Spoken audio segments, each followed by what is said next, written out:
Dewan Pimpinan Wilayah atau DPW Partai Amanat Nasional atau PAN Sulawesi Selatan memimpikan ingin menang di pemilihan umum atau pemilu 2029.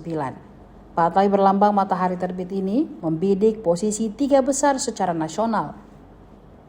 Itu atas keinginan Ketua DPP PAN Zulkifli Hasan. Salah satu fokus utama yang dicanangkan yakni meningkatkan perolehan kursi di DPRD Sulsel menjadi minimal 9 kursi. Pemilu 2024 lalu, PAN mengalami penurunan kursi parlemen di DPRD Sulsel yakni 4 kursi. Padahal pemilu sebelumnya PAN masih mengontrol 7 kursi. Ketua DPW PAN Sulsel Husnia Talendrang mengatakan target 9 kursi merupakan instruksi Zulkifli Hasan yang harus diterjemahkan secara konkret di daerah. Untuk mewujudkan target tersebut, Husnia fokus menguatkan struktur partai hingga ke tingkat paling bawah. Melalui Musda DPD Kabupaten Kota, PAN Sulsel mulai menyusun kepengurusan baru. Diharapkan mampu bekerja lebih efektif dan adaptif menghadapi kontestasi politik jelang pemilu 2029. Selain memperkuat struktur organisasi, PAN Sulsel juga menargetkan seluruh daerah pemilihan di kabupaten dan kota dapat terisi kursi legislatif. Ini buku ketua koordinatornya dulu. Oh iya, ini yang ada nih ya. Kencang WA ini ya. Masih berwaktu. Berbagi tugas untuk melakukan roadshow ke 24 kabupaten kota, melakukan pendekatan dan melihat kerja-kerja ketua yang baru sehingga kita bisa evaluasi dan sekaligus juga mengetahui apa yang terjadi di wilayah setempat. Kita menyesuaikan dengan kebutuhan masyarakat dan menyampaikan kepada masyarakat bahwa PAN memang partai yang dibutuhkan oleh semua masyarakat Sulawesi Selatan. Tadi yang Zoom sama Pak Ketum apa kena arahan dulu? Ya tadi seperti itu yang saya sampaikan, kejar target 3 besar, dapil semua harus terisi, target provinsi harus bertambah karena Sulawesi Selatan ini kursinya cuma 4. Ya, saya diberikan tugas untuk menambahkan, mudah-mudahan kita bisa dapat 9 kursi. Dan DPR RI juga saya berharap bisa dapat juga kursinya nambah sehingga nanti PAN bisa diperhitungkan untuk pilkada dan sebagainya. Ini kan ada 8 daerah yang mengalami penurunan dari 2019 ke 2024. 8 daerah kan 7 daerah itu yang mengalami penurunan anggota DPRD kabupatennya ataupun kotanya. Nah di Musda ini apakah mereka dilakukan pergantian atau bagaimana? Semuanya kita evaluasi, bukan hanya mereka yang yang mengalami penurunan suara. Yang jelas begini, meskipun di daerah tersebut suara PAN itu besar, tetapi ada potensi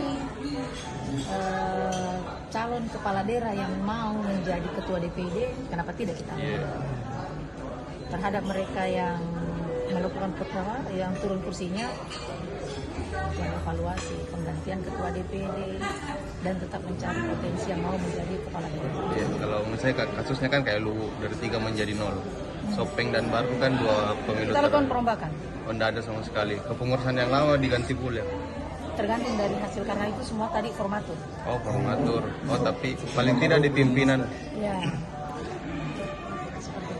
Tapi yang musda hari ini ada berapa kabupaten? 18. 18. Oh, yang belum apa saja?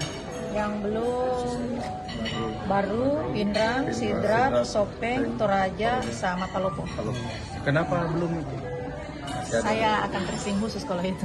Terima kasih. Pengarus di sana. Ya, tadi untuk Maros sudah ditetapkan sebagai ketua formatur. Ketua formatur itu Saudara Muhammad Gemilang Pagesa, itu ketua formatur yang akan menyusun kepengurusan di DPD PAN Maros bersama 11 anggota dewan lainnya. Jadi ada 12 anggota dewan di sana yang akan menyusun melengkapi kepengurusan di DPD PAN Maros. Ya. Target sendiri kan apakah sudah ada yang diberikan ke sana? Maksudnya kan Maros ini kan sebagai lumbung juga. Target Untuk 2029. untuk apanya? Pileg dan Pileg. Jadi kita berharap soalnya di Maros ya paling utama targetnya adalah bisa mempertahankan 12 kursi dan juga mempertahankan kemenangan PAN di Kabupaten Maros, dan inilah harapan kita ke depannya.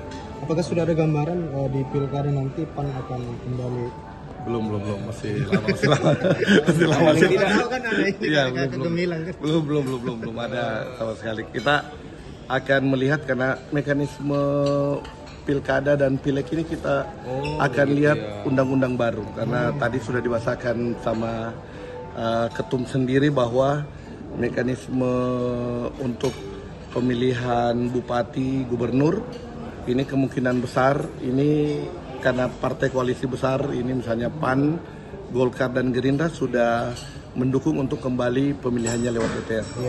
Kalau khusus di gubernur atau termasuk kabupaten? Termasuk kabupaten. Oh, ya, jadi kembali kembali boleh ke DPRD. Tapi dia membahasakan bahwa ini masih akan pembahasan di tahun. Iya, karena Tapi memang baru jalan. Sikapan sudah jelas bersama Gerindra dan Golkar ini untuk kembali pemilihannya lewat DPR. Iya. Pertimbangannya sendiri kan depan apa? DPP itu. Maksudnya siapa tahu disampaikan. Ya, itu. Tadi mungkin saya sampaikan bahwa di Musda tadi ini di 18 ada yang sudah terpilih sebagai ketua formatur. Di mana ketua formatur ini mungkin bisa otomatis menjadi ketua DPD. Tapi ada yang masih berbentuk formatur sendiri. Jadi kami sampaikan untuk Bantaeng itu sudah langsung terpilih ketua formatur. Nanti dia bersama anggota dewan untuk menyusun keputusan di sana. Kemudian Bone ini masih formatur, jadi belum ada ketua formatur. Boleh namanya Pak? Oh iya, Andi Wahyudi, Herman, Nursalam, Faisal di situ masih berbentuk formatur. Bone. Kalau Banteng tadi Pak? Kalau Banteng sudah terpilih ketua formatur Suwardi. Iya. Kemudian Bulukumba yang terpilih sebagai ketua formatur itu Andi Edi Manaf. Kemudian Endreka ketua formatur itu Mitra Farudin. Oh iya. Goa itu terpilih ketua formatur Taufik Surullah. Kemudian Jenek Ponto terpilih sebagai ketua formatur itu Carlos.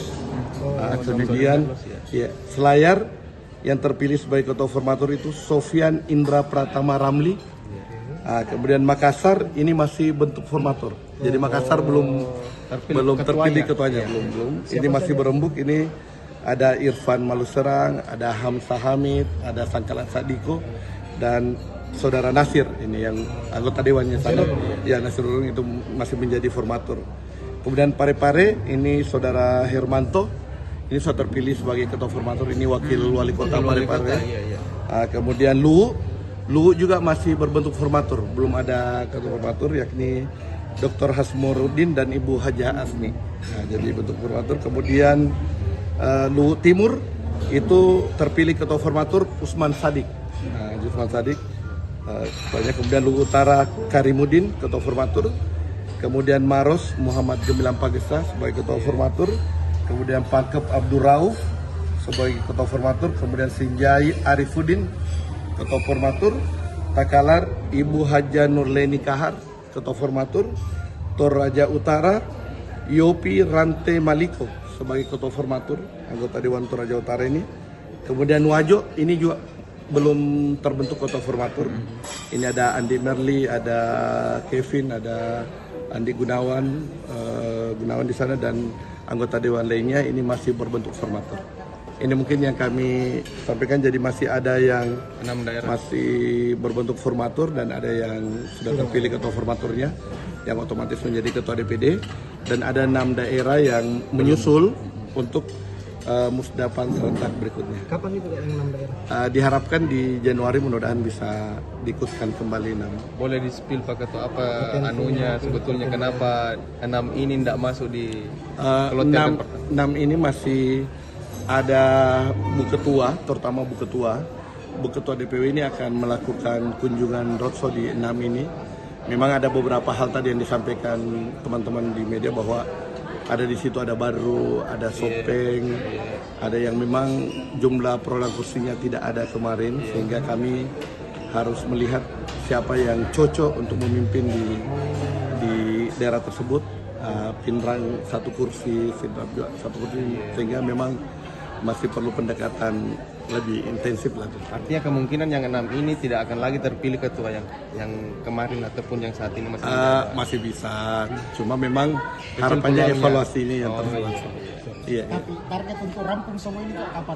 Targetnya Januari, tadi Januari harapannya seluruh DPD rampung sehingga Februari Maret seluruh DPD juga bisa melaksanakan pelantikan. Download Tribun X sekarang, menghadirkan lokal menjadi Indonesia.